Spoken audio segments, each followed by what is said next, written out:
안녕하세요. 주식 왕초보에게 꼭 필요한 HTS 강의, 오늘 그 두 번째 시간입니다. 오늘은 지난 시간에 이어서 실적에 대한 이야기를 이어가 보도록 할 텐데요. 오늘 가장 좀 주안점을 볼 거는 지난번에 말씀을 드렸던 대로 실적 전망치가 도대체 무엇인지에 대한 이야기와 그리고 여기에 있는 상향 비율이 도대체 무엇인지에 대한 이야기들로 넘어가서 말씀을 좀 드려보도록 하겠습니다. 자, 일단 사전적인 의미부터 한번 보도록 하죠. 실적 전망은 과연 무엇일까요? 여기 보시면은 당해년도의 예상 실적이다 라고 나와 있는 것들을 한번 보실 수가 있겠습니다. 이 예상 실적은 상당히 좀 중요한 의미를 가지게 됩니다. 이유가 무엇이냐면은 우리가 흔히들 어닝 서프라이즈란 이야기들을 많이 들어보셨을 겁니다. 그리고 어닝 쇼크란 이야기들도 많이 들어보셨을 거예요. 과연 이것들은 무엇일까요? 일단 어닝 서프라이즈를 예로 한번 좀 말씀을 드려볼까요? 예상 실적보다 잘 나온 실적이 바로 이 어닝 서프라이즈라고 보시면 될 것 같습니다. 그럼 이 과연 예상 실적이 뭐냐? 바로 위에 있습니다.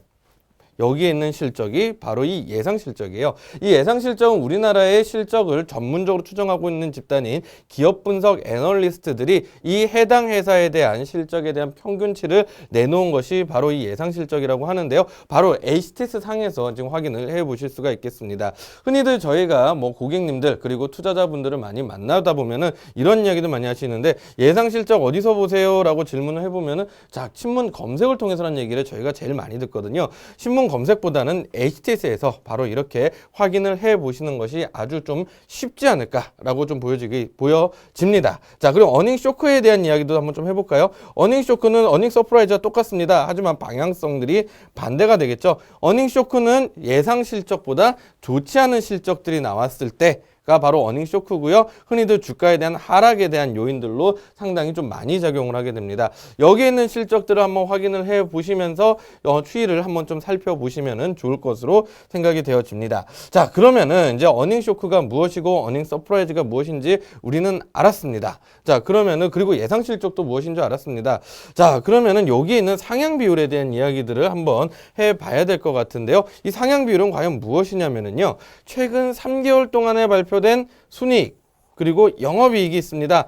그리고 이것은 다 전망치죠. 순이익과 영업이익에 대한 전망치와 최근 한 달 동안 발표된 순이익과 영업이익에 대한 전망치를 비교를 하는 것입니다. 자, 이 데이터는 상당히 중요하게 됩니다. 어떤 의미에서 보면은 방금 전에 보셨었던 이 실적 전망치들보다 상당히 중요하게 되는데요. 그 이유가 바로 무엇이냐면은 바로 어닝 서프라이즈가 날 것인지 바로 어닝 쇼크가 날 것인지를 예상을 하게끔 그리고 하나의 좀 점쳐볼 수 있게끔 해주는 데이터이기 때문에 이 데이터들이 상당히 좀 중요하게 됩니다. 사전적인 의미보다는 조금 더 자세하게 알아보기 위해서 다음 페이지로 넘어가서 좀 그림으로 한번 좀 알아보도록 하겠습니다. 자, 다음 페이지로 한번 좀 넘어가 보도록 하겠는데요. 다음 페이지를 한번 보시면은 이렇게 수직선들이 이렇게 좀 나와 있는 것들을 확인을 해 보실 수가 있겠습니다. 자, 여기는 수직선을 보면 제가 일단 세 달을 표기를 해 놨습니다. 자, 그리고 그 다음 밑에는 한 달을 이렇게 표기를 해 놨는데요. 제가 한 가지 예를 들어 보겠습니다. 자, 세 달 동안에 한 A라는 회사의 실적 평균치, 실적 전망치를 재보니까 100억이라고 제가 한번 가정을 한번 해볼게요. 그리고 한 달 동안의 기업 탐방을 다녀온 애널리스트의 전망치가 150억이라고 제가 한번 가정을 해보겠습니다. 자, 어닝 서프라이즈일 가능성들이 상당히 높습니다.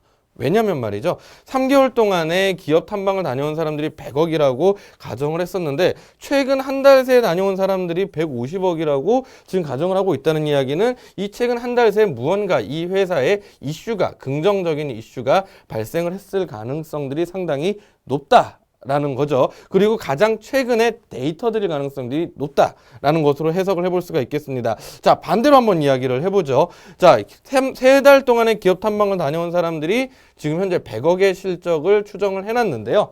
자, 지금 현재 한 달 동안의 기업 탐방을 다녀온 사람들이 보니까 한 80억 정도의 기업이익을 추정을 했다라고 한번 가정을 한번 해볼게요. 그러면 최근 한 달 동안에 무언가 이슈가 생겼기 때문에 실적 전망치가 100억에서 80억으로 마이너스 20억 정도나 마이너스 20% 정도나 되겠죠. 이런 수치에 대한 흐름들이 악영향들이 생긴다라는 거거든요. 비단 이렇게 큰 수치일 뿐만이 아니라 여러 가지 경우의 수들이 있을 수 있습니다. 수출이 잘 되고 있었던 하나의 기업이 있었는데 최근 한 달 동안 수출이 조금 뭔가 잘 안 됩니다. 그러면 최근에 기업 탐방을 다녀온 사람들은 회사의 예상 실적이 별로 좋지 않겠네라고 생각을 하겠죠. 자, 그리고 반대로 수출이 잘 안 되고 있었던, 매출이 잘 안 일어나고 있었던 기업이 있었는데 최근 한 달에 가보니까 실적이 좀 잘 나올 것 같아요. 그러면 애널리스트들은 기업 실적 전망치를 위로 올리겠죠.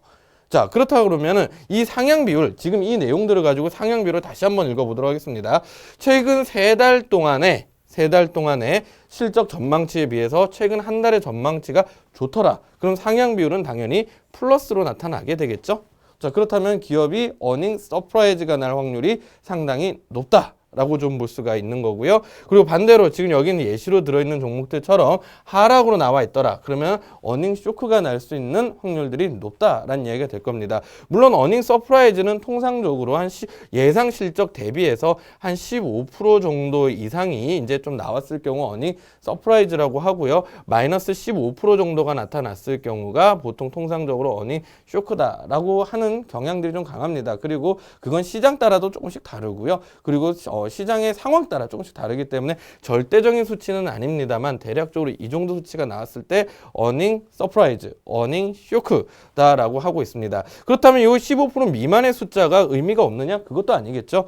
대략적으로 마이너스 2.9%, 2.89% 정도의 수치가 나온다고 하더라도 최근에 기업 탐방을 다녀온 사람들은 이 회사에 대한 실적들을 별로 안 좋게 보고 있거나 조금은 안 좋게 보고 있구나, 혹은 소폭의 플러스더라도 최근에 갔다 온 사람들이 조금 더 좋게 평가하고 있구나, 3달 전의 기업보다 지금의 기업들이 조금 더 좋구나 라고 해석을 하시는 것들이 가능해질 겁니다. 자, 상향 비율에 대한 이야기들은 이렇게 해석을 해보도록 하고요. 그리고 여기에는 실적 전망치에 대해서 제가 조금만 더 부연 설명을 좀 드려보도록 할게요. 자, 여기는 실적 전망은 당해년도의 실적들을 표현을 하게 됩니다. 지금 올해가 2017년이죠.